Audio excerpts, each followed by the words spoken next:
La zucca è il più colorato e gradito prodotto dell'orto del mese di ottobre. Con le sue tante sfumature di arancione e verde, è un alimento legato sia alla tradizione americana di Halloween che alla realizzazione di piatti della cucina nostrana. Al di là della simbologia di Halloween, della zucca intagliata e dello slogan dolcetto scherzetto, questo prodotto ha notevoli proprietà nutritive. Pochissime calorie, circa 15 calorie ogni 100 grammi, vitamina A, C e minerali quali ferro, potassio, calcio, fosforo e tante fibre.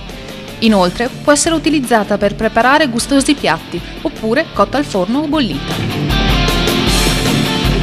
Le faccine intagliate sulle zucche, quindi, non solo costituiscono piacevoli decorazioni, ma possono servire anche per avvicinare i bambini, solitamente riluttanti alla verdura, a gustare questo prodotto in maniera divertente.